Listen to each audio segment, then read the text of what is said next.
Imagine it's Friday night and you decided to stay at home after a long week and just relax in the comfort of your home. You're curled up in bed with a new book that you're excited to finish. But suddenly, you get a notification on your phone.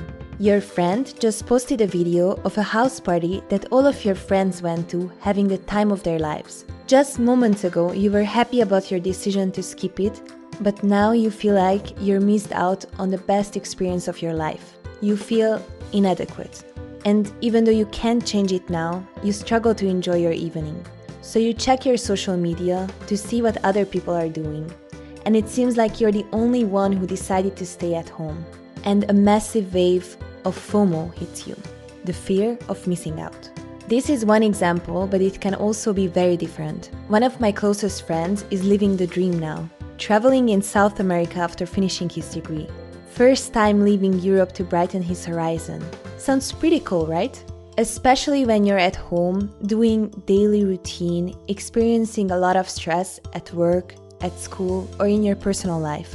It doesn't sound like my first example with staying at home on a Friday night. He's supposed to be the source of FOMO for other people, and I'm sure he is for many.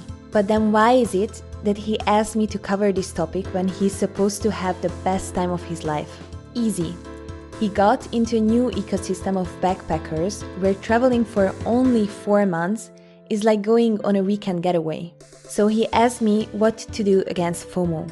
Now, in this video, I will explain to you what FOMO is, why it's totally normal to feel this way, and at the end, I'll give you some actionable steps from my own experience to overcome this feeling.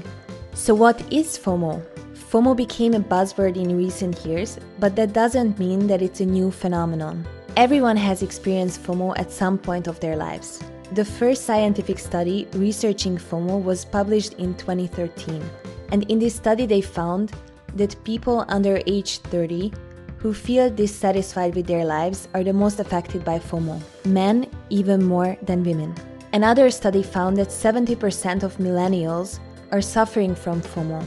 But despite what you might think, FOMO is not caused by social media, but rather drives people to use social media more, which as a result leads to more FOMO, that leads to obsessive social media use, that leads to more fear of missing out, and so on.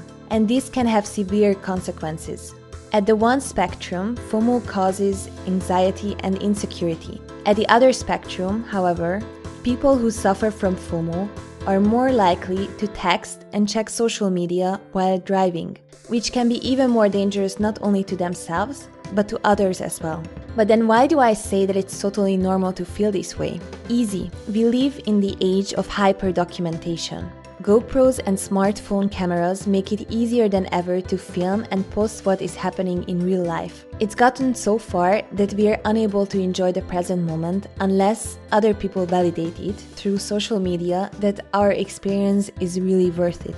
This leads to anxiety even before the event itself. We are anxious that we forget our cameras or that the battery dies before shooting the perfect photo. We might feel that we can't enjoy the moment fully till we have that particular shot to upload later or immediately. The more you check Facebook, for example, the more you believe that your life is boring and mediocre compared to others. So why do I say that it's normal? Easy. Human nature. It's in our DNA to compare ourselves to others. The only difference is that these new technologies enable us to compare ourselves not only to our immediate environment, but to thousands of people instantly who we otherwise would have never heard of.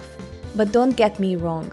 I don't think technology or social media is a bad thing.